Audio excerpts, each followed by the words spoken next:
Ireo fahita lavitra écran plat no mahasarika ny mpanjifa tamin'ity fetin'ny faran'ny taona ity hoy ireo mpivarotra. Nangina kosa ny tsenan'ireo bafla sy ny fanamafisam-peo. Dia hoarantsika ary ny fanadidina. Saika nirona kokoa tany amin'ireo fahita lavitra na irony antsoina hoe écran plat sy home cinéma irony avokoa ny mpanjifa tamin'ity fetin'ny faran'ny taona ity araka ny nambaran'ireo mpivarotra. Raha ho any ity magazay iray eto Tsaralalàna ity dia 100 isan'andro ny lafo eto.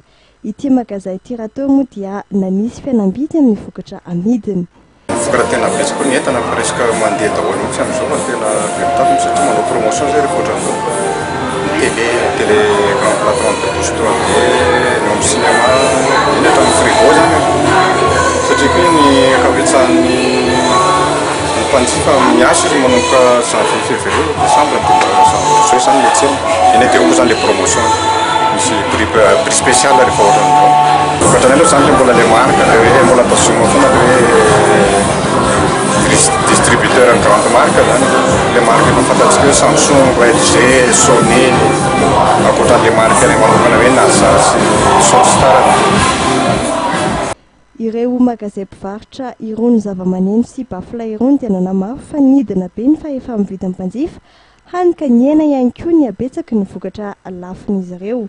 Atao anatin'ny efa taona dia hita taratra izay fihenany ny fahefa mividy mpanjifa izay.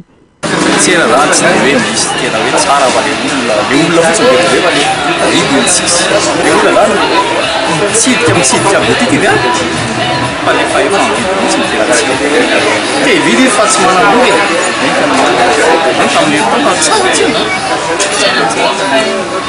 Saika ireo mpanjifa avy amin'ny faritra sy avy any amin'ireo toerana ivelan-drenivohitra moa tena mpanjifa eto amin'ity magazay iray ity.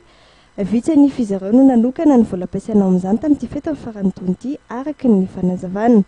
Ankoatra ny zava-maneno, isan'ny mahaliana ireo mpanjifa ihany koa ny groupe électrogène ary ireo kojakoja ampiasaina ao an-dakozia.